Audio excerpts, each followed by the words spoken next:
Kenny. Det er mig, det ene handler om, ikke?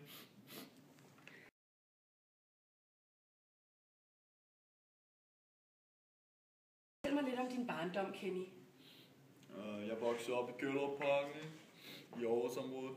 Mor og far, søskende ud. Hvad med dine forældre?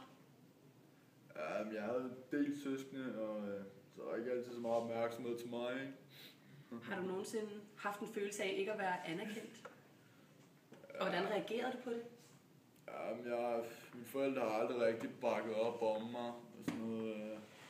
Jeg har altid været overladt meget til mig selv, så haft ansvar og sådan noget. Nok altid følt mig lidt til overs. Men så fandt jeg nogle venner, der var ligesom mig, du ved, ikke? Vi forstod hinanden lidt mere og sådan noget, og det var pisse fedt. Skolen, hvordan har det gået med den? Nu skulle jeg nok indrømme, at jeg aldrig rigtig har forstået idéen med det hele. Altså, jeg er nok mere praktisk anlagt, end alt det der andet, ikke?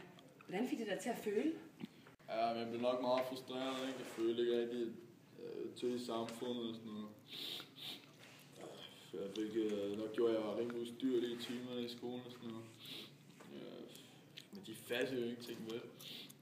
Stort. Samfundet, dumme middelklassenormer, ikke? Tror du, det kunne have ledt dig til kriminalitet? Ja, for fanden. Jeg vil vise dem, vil jeg.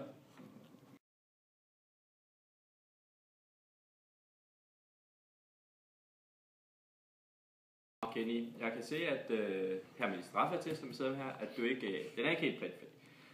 Og du har begået en masse kriminelt gennem tiden. Ja, det gør man ikke for penge, ikke? Ja, men nu kan jeg jo se, hvad du har lavet, og det virker sgu ikke helt sikkert. Ja, det er også noget, jeg fortryder egentlig, det meste af det. Kenny, tror du så godt, at du kan håndtere en pengekasse med 20.000 kroner i? Det tror jeg sgu ikke. Prøv lige at se den her straffeattest.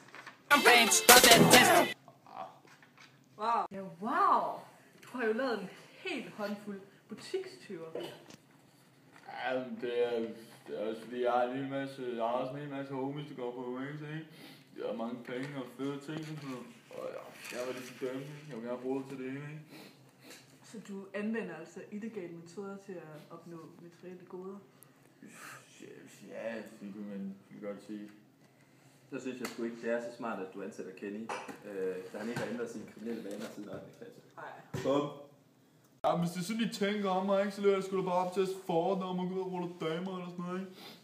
Fuck ja, mand.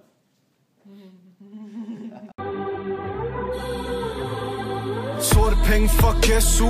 Gjort det længe, det glem nu, fucking